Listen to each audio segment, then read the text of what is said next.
भ्रष्ट नेता जूता जूता भ्रष्ट नेता चला तो लोगों ने जूते को बधाई दी। बोले जूते भाई बधाई, इस समय तो तुम दिख रहे हो टीवी पे, तो मैंने भी बधाई दे दी। मेरा इतना सुनना था कि जूता रोया फूट फूट कर। मैंने कहा क्यों रो रहा? बोले तमाम लोगों ने बधाई दी, अफसोस नहीं हुआ, लेकिन अशोक सुंदरानी जब तुम्हारे जैसा कवि मुझे इस बात के लिए बधाई देता है तो दिल टूटता है।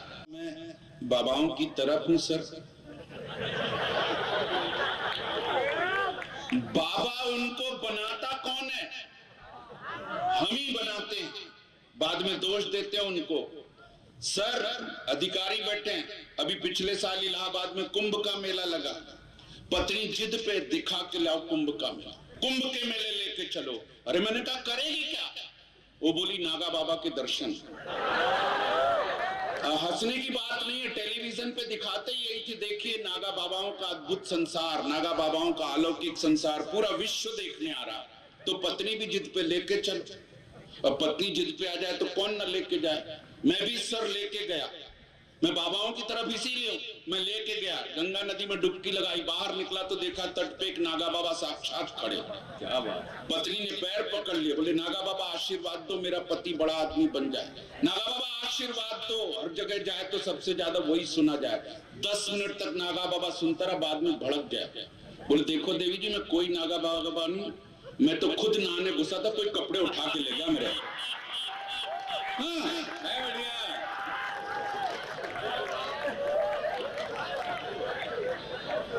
हम लोग बना देते नागा बाबा उनको, और बाद में कहते हैं ये ऐसा हो गया वैसा हो गया, बाबाओं ने ऐसा किया वैसा किया। बाबाओं का कोई दोष नहीं है साहब, आप घर पे रहिए, बाबाओं के पास मत जाइए। बाबाओं का इतना पता कैसे चलता है? आजा भाई साहब, मैं केवल 5-7 मिनट आपके बीच में रहूंगा। किरण जोशी को आपको भरपूर सुनना है, मुझे पता है। मैं यूं भी अपना काम संचालन में बैठ करके कर चुका हूं, बेहतर तरीके से कर चुका हूं। मुझे अब कोई वो नहीं है, बस केवल 4 पंक्तियां देता हूं। 4 पंक्तियां इसलिए क्योंकि वो पंक्तियां आना जरूरी था।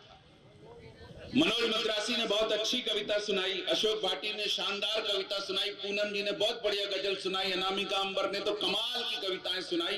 मैं अगर चाहूं मंत्री जी तो इन सबसे अच्छी कविताएं सुना सकता हूं। क्या कहने को, लेकिन वैसी मैंने लिखी नहीं आज तक। हाँ, मैं अच्छी कविता लिखता ही नहीं भाई साहब, यही तो दिक्कत। अच्छी कविता लिखने में रिस्क है। सबसे अच्छी कविता आदरणीय कलेक्टर साहब लिखी तुलसीदास जी ने, हमारे बीच में नहीं। कहां है साहब, बताओ हमारे बीच में कहां है? अच्छी कविता लिखने का रिस्क देखो आप। कबीर दास जी ने लिखी, नहीं हमारे बीच में। सूरदास जी ने लिखी, नहीं हमारे बीच में। और क्या दिया हिंदुस्तान ने अच्छी कविता लिखने वालों ने? क्या दिया? सूर को, कबीर को, तुलसी को। इन तीनों के नाम का जर्दा बिक रहा, तंबाकू बिक रही है हमारे देश में। सबसे ज्यादा जर्दा इन्हीं के नाम का बिकता है। बहुत अच्छी, मैं अच्छी लिखूं मेरे नाम का गुटखा बिकने लग जाए, इसलिए मैं ऐसी वैसी कविता नहीं लिखता साहब। मैं तो बस कोशिश करता हूं, 4 अच्छी पंक्तियां देता हूं, उसके बाद बुलाता हूं। किरण जी को आपको भरपूर सुनना है। एक जिक्र हुआ, अनामिका ने सैनिकों का जिक्र किया। एक नाम आना चाहिए था, एक नाम आना चाहिए। नाम ऐसा, एक सैनिक हनुमंत थप्पा 7 दिन तक बर्फ के नीचे दबा रहा सर। 8वें दिन निकला तो सीना धड़क रहा था, सांसें चल रही थी। ये है हिंदुस्तान का सैनिक। क्या खा करके लड़ेंगे पाकिस्तान और चीन के लोग? अमेरिका भी अफगानिस्तान के खिलाफ लड़ाई लड़नी थी मंत्री महोदय, तो चॉकलेट नहीं आई तो उन्होंने लड़ने से मना कर दिया। हमारा सैनिक 3-3 दिन भूखे रह करके लड़ता है, क्या खा करके लड़ेंगे अमेरिका वाले और चीन वाले और पाकिस्तान वाले। मैं तो मंत्री महोदय कोई टेंशन ही नहीं पाला। मोदी जी ने टेंशन लिया चाइना का, उनको बुलाया शी जिनपिंग को, मैं तो टेंशन ही नहीं पालता। क्या चीन का क्या टेंशन पालना? उनके चीन की नेशनल हाइट है 5 फुट 2 इंच। ये ऑथेंटिक रिकॉर्ड है। इससे बड़ा आइटम पैदा नहीं होता चाइना में। सबसे बड़ी हाइट का आदमी मिलेगा 5 फुट 2 इंच का। 5.5-6 फीट का एक भी चीनी ढूंढे नहीं मिलता। बाई द वे कोई 5.5 या 6 फीट का चीनी दिख जाए तो पक्का मानिएगा कि अपने बालाघाट जिले के कुछ बुजुर्गों ने तीर्थ यात्रा की होगी चीन की तरह।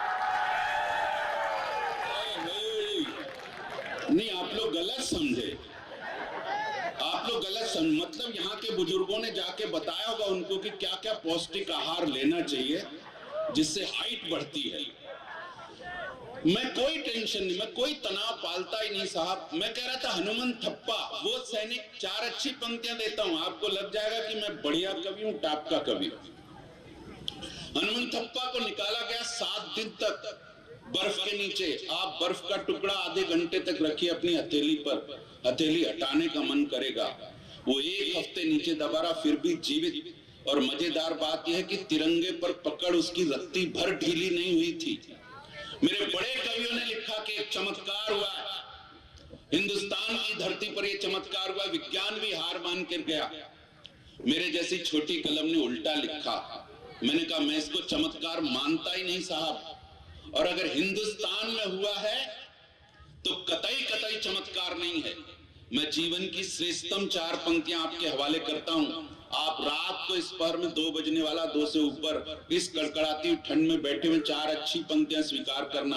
अगर लगे कहीं कलेजे में ठक से लगे तो प्यार पहुंचे इस छोटी सी कलम के पास। मैं क्यों नहीं मानता चमत्कार आदरणीय मंत्री महोदय। वो हनुमान थप्पा 15 दिन, 7 दिन का 15 दिन भी बर्फ के नीचे दबा रहता तो भी पे जीवित निकलता। मेरा तर्क अपना है, आपके पास तक पहुंचे तो तालियां यहां तक पहुंचे। कि भरसक कोशिश करती है माँ, अच्छे लोग हैं आप लोग, कि भरसक कोशिश करती है माँ, बच्चे को शरारत करने नहीं देती। भरसक कोशिश करती है माँ, बच्चे को शरारत करने नहीं देती। समेट लेती आंचल में उसे, कभी अंधेरे से डरने नहीं देती। और हनुमान थप्पा दुश्मनों की कैद में नहीं, भारत माँ की गोद में था। और कोई भी माँ गोद में कभी अपने बच्चे को मरने नहीं देती। कोई भी माँ, मैं सैल्यूट करता हूं साहब। अच्छा सुन रहे हैं आप लोग। हास्य और व्यंग के बीच की यात्रा, हम लोग तो क्या करें, घर पे कोई नोटिस नहीं लेता सर, इसलिए मंत्री महोदय भटकना पड़ता। घर पे इज्जत मिलती तो यहां पर काय के लिए आते साहब। कोई नोटिस नहीं लेता। असली टेंशन मैं कोई टेंशन नहीं पालता, आप भी कोई टेंशन मत पालिएगा। कभी कभी लोग फोकट का टेंशन पालते। कानपुर स्टेशन से बाहर निकला एक नौजवान बैठा था सर पे हाथ रख के। मैंने कहा क्या हुआ? बोले आप अपना काम करो, टेंशन में हूं। देखो फोकट का टेंशन क्या होता है। अरे मैंने कहा बताएगा ट्रेन 2 घंटे लेट है, शायद दूर कर दूं। बोले आप दूर कर ही नहीं सकते। अरे मैंने कहा बताएगा तब तो दूर करूंगा। बोले मैं इतनी देर से ये सोच रहा हूं जिस आदमी ने जन्म लिया वो एक न एक दिन मरेगा। मैंने कहा ले, इसमें तेरे को क्या का टेंशन, गीता रामायण महाभारत सब में लिखा जिसने जन्म लिया मरेगा। बोला नहीं मैं ये सोच रहा हूं कि जब आदमी मरता है तो कम से कम 4 आदमी उसको उठा के ले जाते। मैंने कहा ढंग का हो तो 4-6 पीछे भी जाते, तेरे को क्या का टेंशन है। बोले नहीं मैं इतनी देर से ये सोच रहा हूं कि साला जिस दिन आखिरी आदमी मरेगा उसको उठा के कौन ले जाएगा। देखो ये होता है फोकट का टेंशन। कोई मतलब नहीं है मंत्री जी उसको, लेकिन पाल के बैठते हैं लोग। सर आप लोग सब पढ़े लिखे लोग हैं, इसलिए इतनी देर तक कविता सुन रहे। मंत्री जी आप पढ़े लिखे तब तो आप मंत्री जी बने, ये अधिकारी बने। मैं इतना पढ़ नहीं पाया। कलेक्टर साहब कहाँ बैठे हुए हैं? अच्छा आप ही। सर हाथ ऐसे उठा के अभय दान दीजिएगा। मैं तो कब से ढूंढ रहा था कब कलेक्टर साहब को मिलूं। मैं सच बता रहा हूं, आपने अभय दान दिया, आप कुछ कहिएगा नहीं जाते जाते। ऐसा नहीं कि पुलिस वाले पकड़ ले मेरे को। मेरे पिताजी थे कलेक्टर में बाबू। जब जब नया कलेक्टर आया तो मारते थे 2-3 झापड़ की देखो कलेक्टर ऐसा होता है, आप कभी कलेक्टर बन नहीं सकते। आपके नाम से इतना कुटा हूं मैं कलेक्टर साहब। तब से मैं सोचता था कलेक्टर साहब देखने में होते कैसे होंगे। इतना हर बार कलेक्टर बदल जाए मैं हर बार पिटूं। तब से मैंने भी कसम खाई थी सर, आपने अभय दान दिया है, तब से मैंने भी कसम खाई थी कि एक दिन मंत्री महोदय मैं भी ऐसा काम करूंगा कि कलेक्टर साहब नीचे बैठे होंगे, मैं ऊपर से उनको सुना रहा हूं। आज मेरी आत्मा को शांति मिली है, मैं आपको नमन करता हूं। भले कोई पैसा वैसा मिले ना मिले, लेकिन अद्भुत आनंद आ गया। मैं सर आपको सैल्यूट करता हूं सर। इस गजब की ठंड में आप लोग बैठे। मैं पढ़ नहीं पाया, इसलिए मैं कुछ बन नहीं पाया, लेकिन कविता सुनाने पढ़ इसलिए नहीं पाया क्योंकि बड़ों ने कंफ्यूज किया। बड़े कंफ्यूज करते। मैं जब 6 साल का हुआ तो पिताजी ले गए स्कूल मेरे को जमा कराने, मजे लेना, आनंद लेना, मैं टेंशन देता नहीं। मास्टर जी ने मेरा नाम लिख लिया। पिताजी से पूछा किसका लड़का है, तो पिताजी भावुक हो गए, बोले मास्टर जी आप ही का है। तो हम टेंशन में आ गए कि हम 6 साल तक गलत आदमी को अपना बाप समझ रहे थे, बताओ हैं? हमने पिताजी से पूछा जब आप हमारे पिताजी नहीं हो तो घर पे कर क्या रहे हो? पिताजी ने एक थप्पड़ लगाया, बोले नालायक, ऐसा सभ्यतावश कहना पड़ता है, संस्कारवश कहना पड़ता है, आप ही का है, आप ही के हैं। तो हम समझ गए कि ऐसा कहना पड़ता है। चलते चलते मास्टर जी ने नाम लिख ही लिया था। पिताजी को दिखा के पूछा किसके पिताजी हैं? हमने कहा मास्टर जी आप ही के हैं। बोले ले जाओ, खतरनाक लड़का है, इसको हम पढ़ा ही नहीं सकते। क्या करें साहब, ये सम्मान भले घर में ना मिले, लेकिन रात को जब इस तरह की ठंड में आप लोग जब कविता को प्यार देते हैं, दुलार देते हैं, मन देते हैं, तो लगता है कि हमारा जीना सार्थक हो गया, हमारा इस धरती पे आना सार्थक हो गया। एक बार जोरदार तालियां बजा करके। हमारे देश में आदरणीय कलेक्टर साहब फिल्में बनती हैं 50 करोड़, कोई 100 करोड़, कोई 200 करोड़ की, 2.25 घंटे मुश्किल से, उसमें भी एक इंटरवल। ये आपके रामपायली में मंत्री महोदय के नेतृत्व में कितने की फिल्म बनी मैं नहीं जानता, लेकिन 10 बजे से लेकर के रात के 2:30 बजने वाले हैं और ये श्रोता अभी भी इस कड़कड़ाती ठंड में बैठे हैं, तो हिंदी कविता का कोई तो जादू होगा जो सर चढ़ के बोलता है।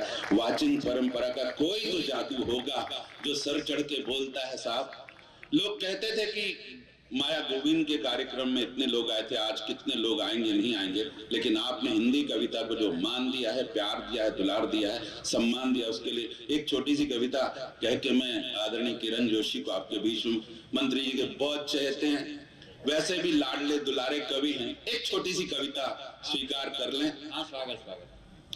मीडिया के लोगों को मैं प्रणाम करता हूं, जहां पर भी बैठे हुए हैं मीडिया हाँ सर, मीडिया से निकली हुई कविता मैं आपके बीच में रखता हूं सर।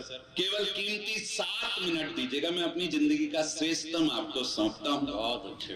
मीडिया के लोग जो बैठे हैं उनसे थोड़ी सी क्षमा याचना करते हुए, इलेक्ट्रॉनिक मीडिया हालांकि यहाँ पर है नहीं, इलेक्ट्रॉनिक मीडिया ने थोड़ा सा क्या किया, ब्रेकिंग न्यूज ऐसी बना दी कि सर पीट लेने का मन करता है। सर इलेक्ट्रॉनिक मीडिया ये नहीं दिखाएगा कि एक मंत्री इस ठंड में अपने लोगों के साथ नीचे बैठा हुआ कविता का आनंद ले रहा है। इलेक्ट्रॉनिक मीडिया ये कभी नहीं दिखाएगा कि रामपायली। इलेक्ट्रॉनिक मीडिया की ब्रेकिंग न्यूज क्या है, आज राम रहीम ने नहीं खाई बैगन की सब्जी, ये ब्रेकिंग न्यूज है साहब। इलेक्ट्रॉनिक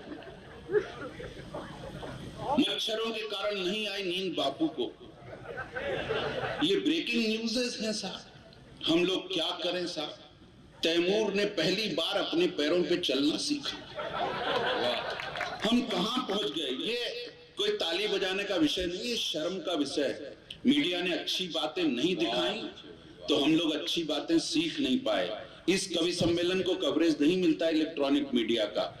प्रिंट मीडिया आजकल का इतना तेज कि इधर घटना घटी और अखबार में छपी, इधर घटना घटी नहीं और अखबार में छपी नहीं। अब तो कभी कभी घटना इंतजार करती है कि अखबार में छपे तो हम घटें। सर मुझे एक छोटी सी घटना याद पड़ती, मजे लेना। एक बार एक जंगल में एक बंदर अपनी बंदरिया को अपनी बहादुरी के किस्से सुना रहा था।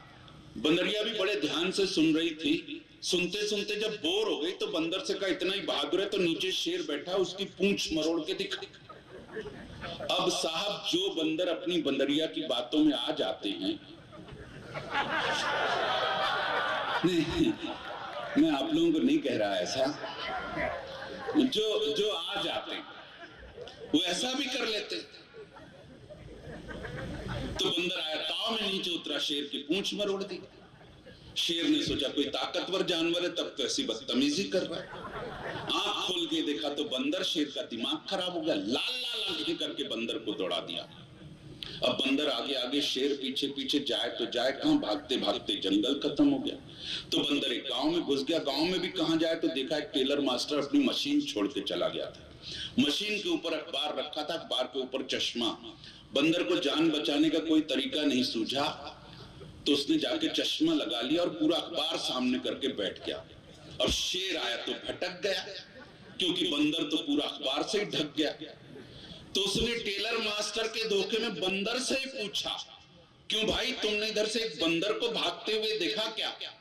तो बंदर ने भी अखबार पढ़ते पढ़ते अखबार के पीछे से जवाब दिया कि वही बंदर जिसने अभी कुछ देर पहले शेर की पूंछ मरोड़ी। तो शेर हैरान रह गया, बोले छप गई क्या? इतना तेज मीडिया साहब कि जंगल का राजा शेर तक डरे साहब उससे। तो मीडिया से निकली हुई एक कविता आपके बीच में रखता हूं, मेरी सर्वाधिक चर्चित कविताओं में से एक है। 11 वर्ष की काव्य साधना में, सच बता रहे हैं, मुझे तो लग भी नहीं रहा था कि इतना बजते बजते जब मेरा नंबर आएगा तब आप लोग कविता सुनने के मूड में रह भी जाएंगे। लेकिन आप लोगों ने इतने प्यार से सुना है तो कीमती 7 मिनट और दीजिएगा। बहुत अच्छा सुनते रामपायली, कई बार आना होगा, यहाँ बहुत सारा श्रोता वर्ग बैठा हुआ है। आइए वो कविता रखता हूं।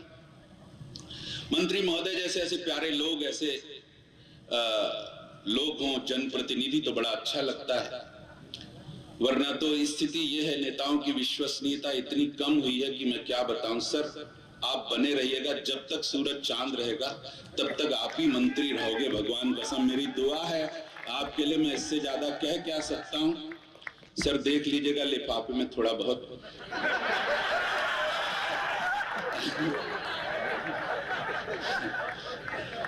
सर आइए दोस्तों,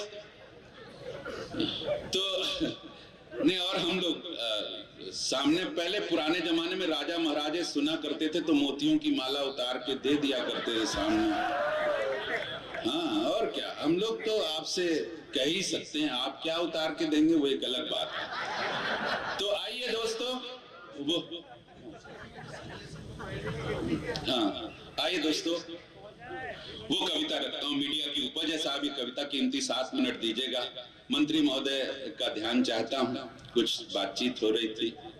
आइए। हाँ बोल दिया ना सर आपने उनको, बहुत अच्छा, मैं समझ गया कि बुलाया इसीलिए होगा।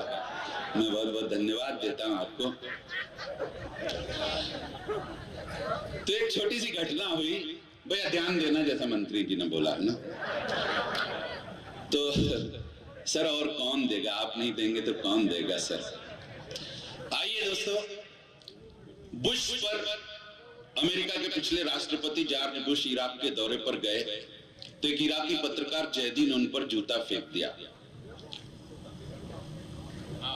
वो जूता कई यात्रा करता हुआ हिंदुस्तान में भी पहुंचा, कभी इस पर कभी इस पर कभी उस पर, कभी जाने किस किस पर चला। भ्रष्ट नेताओं के प्रति आक्रोश का प्रतीक बन गया जूता। तो लोगों ने जूते को बधाई दी, जूते भाई इस समय तो तुम दिख रहे हो टीवी पे, तो मैंने भी बधाई दे दी। 6-7 मिनट और अगर देते नहीं तो मैं बैठ जाता हूं। नहीं आप जूता तो फेंको पहले, आप बैठ जाए, नहीं 10 कदम चलेंगे चक्कर आएगा, गिरेंगे, क्या मतलब। मित्रों, बैठ जाइए। अशोक सुंदरानी की जूते के अलावा कोई अच्छी रचना नहीं है। आए दोस्तों, मतलब ये व्यंग नहीं है। नहीं सही कह रहे हैं। आए दोस्तों, 7 मिनट दीजिएगा कीमती, 7वें मिनट में कविता खत्म हो जाएगी। लेकिन वाकई अगर जूते को किसने महत्व दिया है तो अशोक सुंदरानी है। तो जब लगातार भ्रष्ट नेता जूता जूता भ्रष्ट नेता चला तो लोगों ने जूते को बधाई दी, बोले जूते भाई बधाई, इस समय तो तुम दिख रहे हो टीवी पे, तो मैंने भी बधाई दे दी। मेरा इतना सुनना था कि जूता रोया फूट फूट कर। मैंने कहा क्यों रो रहा, बोले तमाम लोगों ने बधाई दी, अफसोस नहीं हुआ, लेकिन अशोक सुंदरानी जब तुम्हारे जैसा कवि मुझे इस बात के लिए बधाई देता है तो दिल टूटता है। और आज तक हिंदुस्तान के किसी कवि ने मुझे कविता लिखने का विषय ही नहीं समझा।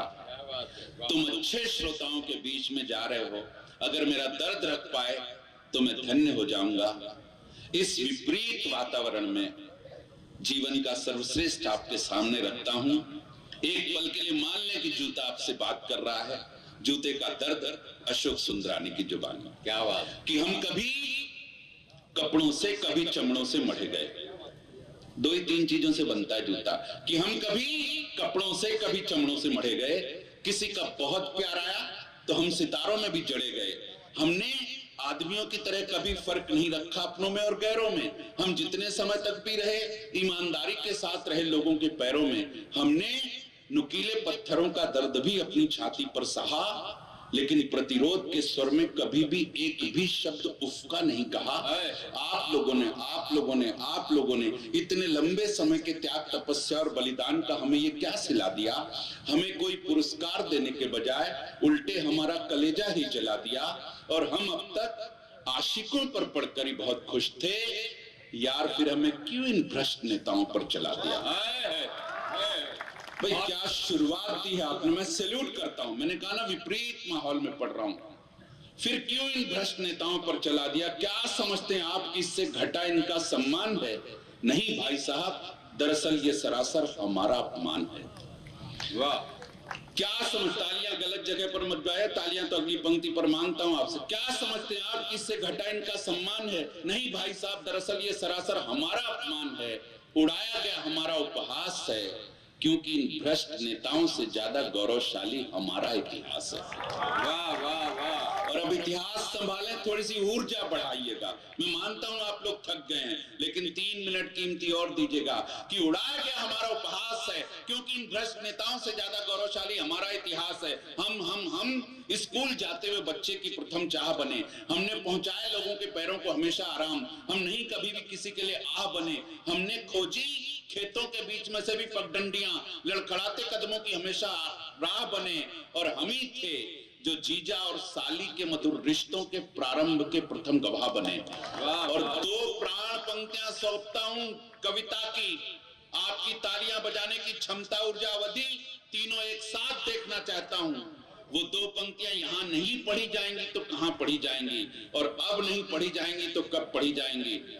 कि हम ही थे, बस निराश मत कीजिएगा मुझे, कि हम ही थे जो जीजा और साली के मधुर रिश्तों के प्रारंभ के प्रथम गवाह बने। हमने सर्दी की चुभन और गर्मी की तपन, हमने सर्दी की चुभन और गर्मी की तपन दोनों को बराबर सह के लोगों को उनकी मंजिलों तक पहुंचाया। और जब हम उतरे मर्यादा पुरुषोत्तम प्रभु श्री राम के चरणों से, तो अयोध्या का शासन 14 बरस तक हम ही ने चलाया। वाह वाह भाई, कमाल है, कमाल है। वाह वाह, आपके स्टैंडिंग ओवेशन को नमन। ये होता है सुनने का तरीका सलीका। और 1.5 मिनट में संभालने जूते के दर्द को। बहुत अच्छा सुनने, मुझे बिल्कुल उम्मीद नहीं थी। कितना प्यार है कि आजादी के बाद अधिकारी गण सुन रहे, मेरे लिए इससे अच्छे सौभाग्य की क्या बात। आजादी के बाद, एक लंबे संघर्ष के बाद, महात्मा गांधी जी के प्रयास से कहें या अंबेडकर जी के प्रयास से, एक लंबे संघर्ष के बाद मिला दलितों को, पीड़ितों को, शोषितों को। एक लंबे संघर्ष के बाद मिला आप लोगों का प्यार, मंदिरों में प्रवेश कर भगवान के दर्शनों का अधिकार। तो भाई साहब, हमने तो सदियों से बिना किसी स्वार्थ के अनवरत लोगों को मंदिरों की सीढ़ियों तक पहुंचाया। फिर हमारा क्या गुनाह था जो मंदिरों में प्रवेश, भगवान के दर्शनों का अधिकार हमें आज तक नहीं मिल पाया।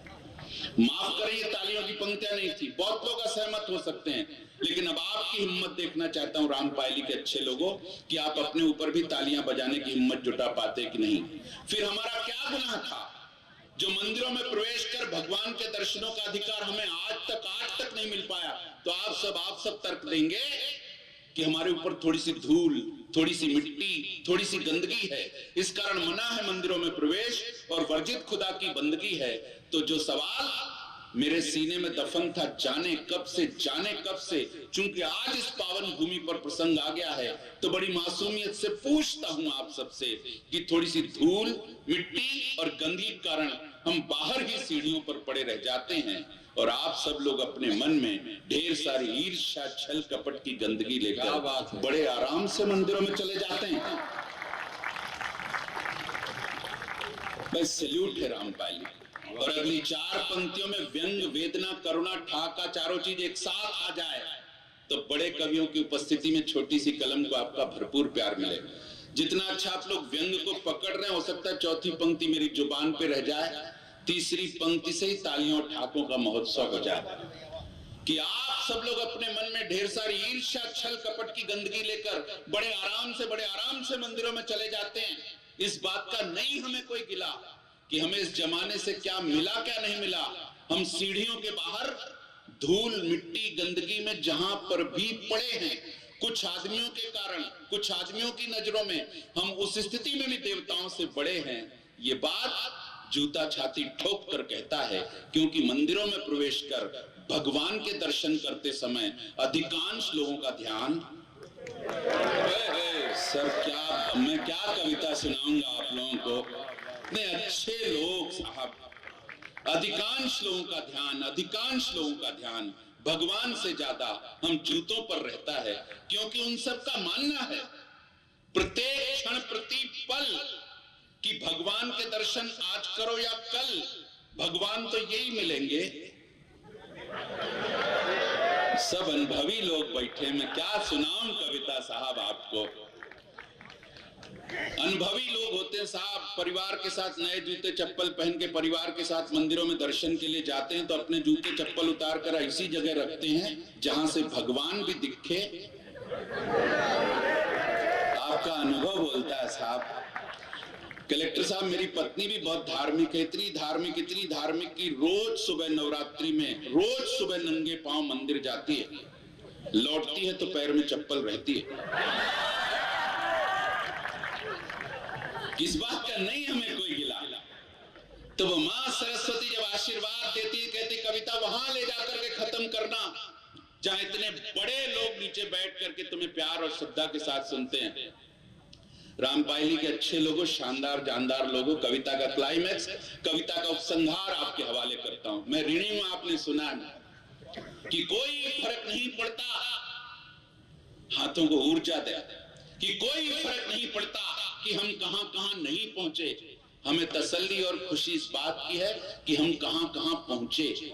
हम लोगों के मकान, लोगों की दुकान, लोगों के कारखाने, लोगों की मिल तक पहुंचे। भाई साहब, हम ही थे जो जिद पर आए तो लोगों के जिगर, लोगों के दिल तक पहुंचे।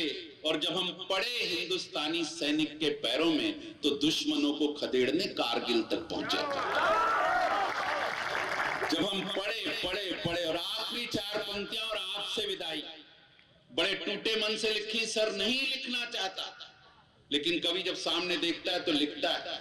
कभी नहीं लिखे तो कौन लिखे कि जब हम पढ़े हिंदुस्तानी सत्य घटना पर है, जब हम पढ़े हिंदुस्तानी सैनिक के पैरों में तो दुश्मनों को खदेड़ने कारगिल तक पहुंचे। भरोसा था हमें, विश्वास था हमें, जब तक हम हिंदुस्तानी सैनिक के पैरों में हैं, दुश्मन सैनिक हमारे भारतीय सैनिक का कुछ भी नहीं बिगाड़ पाएगा।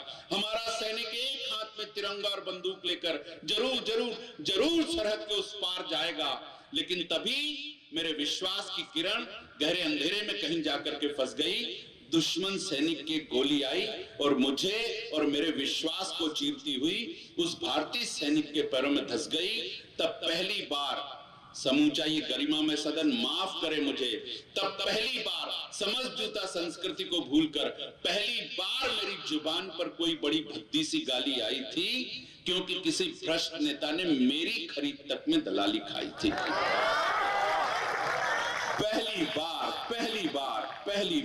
पहली बार। इसके बाद भी भाई साहब, ये जहां हैं भले हैं, चंगे हैं, इन्हीं के कारण देश की आधी आबादी के लोग भूखे हैं, नंगे हैं, इन्हीं के कारण सारे झगड़े, फसाद और दंगे हैं। दंगा इनके लिए सिर्फ कुर्सी का खेला है और इन दंगों को मासूमों ने और हम ही ने सबसे ज्यादा झेला है।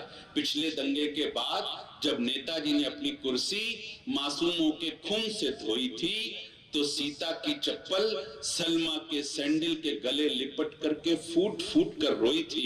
इसलिए अगर हम कपड़े के हैं, चमड़े के हैं, तो हमें काटिए, छांटिए, बेशक अपने पैरों में लाने के लिए कई टुकड़ों में बांटिए। अगर हम प्लास्टिक या नायलॉन के हैं तो हमें बेशक तपती भट्टी की आंच में जलाइए, गलाइए, लेकिन भगवान के लिए हमें इन भ्रष्ट नेताओं पर मत चलाइए, हमें इन भ्रष्ट नेताओं पर मत चलाइए, हमें इन भ्रष्ट नेताओं पर मत चलाइए।